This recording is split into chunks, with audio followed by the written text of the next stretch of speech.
Hey everybody, so I realized that we don't always have time to make it to the gym. So today I'm gonna show you guys my go-to exercises that you can do at home in under 15 minutes.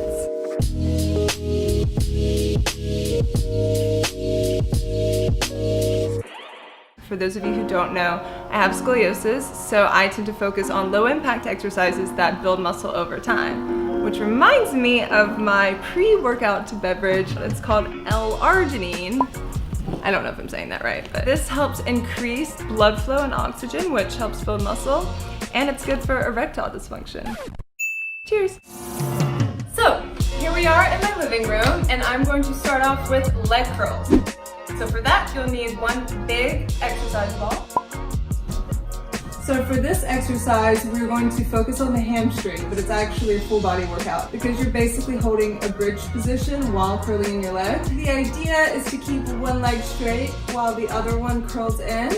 And you want to keep your hips elevated and hold your core in. Let your hamstring do the work. And hey, this leg may not be straight the whole time, but that's the idea. Ooh. So for the leg curls, the idea is that you want to do at least 10 reps. So now we're going to ditch this ball. So up next, planks. This exercise targets the abs, and I especially love planks because I do have scoliosis, so it's easier on the spine. So for this, I'm using sliders. Depending on what you're working with, right now I'm on a carpet, so these glide easily over the carpet, but if you're on a hardwood floor, you could use a softer side of it or a washcloth. So there are 3 exercises in this series. The first one is mountain climber, and you want to do this for at least 20 seconds. Start here, hold your plank, keep the core engaged, and then you do this. So the second exercise is a variation of mountain climber, but you use both legs at the same time. A bit more of a challenge.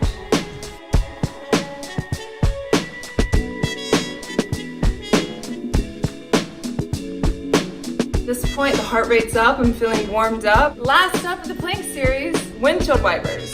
You just open and close your legs. It's pretty self-explanatory. And if you do each one of these for at least 20 seconds, you're getting at least a minute in of plank work. One helpful trick, don't get distracted by wardrobe malfunctions. Actually, it is driving me crazy. I want to get this, retie this. It's like I need to get a safety pin in there. Actually, you guys don't need to see this. Sorry about that. All right, so for my last and final exercise, we are going to do a glute hip thing. I don't know if there's a name for it. So you may be wondering why I'm at my couch now. This exercise requires aligning your body properly. So I'm being creative and I'm using my couch because there's a flat edge surface.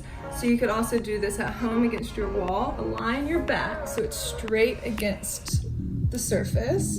I'm going to just raise this leg up and down. So in this exercise and doing these weird angles, it targets your glutes and hips, areas that are hard to get with just a typical squat. So now I'm going to do foot to ankle. The idea here is you want to keep this leg completely straight, which is always a challenge for me. And I'm keeping my foot pointed down towards my other foot's ankle. It's a very awkward angle. And you just raise it up for about 20 reps while keeping this engaged. And I'm not using this couch to lean against. Once again, I'm using it to check that my body is properly aligned. Whew. Now time. Okay, so I'm doing my glute hip thing. Glutes are on fire. My hair looks like shit. Ooh, but I'm about to do my last one. Try not to focus on. Okay. All right, so now have your right foot meet the back of the couch and angle it down. And once again, lift it up for 20 reps. While holding in your core. And try to keep your legs straight. That's always the intention. So that's our hip glute thing. Right, so we finished off the exercises and I wanted to give you guys a stretch because it's also important to stretch after you exercise. So this is a hip opener stretch. You do 2 90-degree angles with your legs. Yeah, I didn't know that's about right. I personally love hip openers. I think that as women, we even hold emotions in our hips, because there's been a couple times where I've been in yoga class doing a pigeon pose and I actually want to cry when I'm doing the pose, which sounds crazy, but it's true. If you have tight hips, then it's harder to target your glutes during exercises. So it's important to stretch them out and open them up. Okay. So I put the camera up here so you guys can see the 90-90 angles that I'm making with my legs. So you square your shoulders off and then you hinge forward from the hips.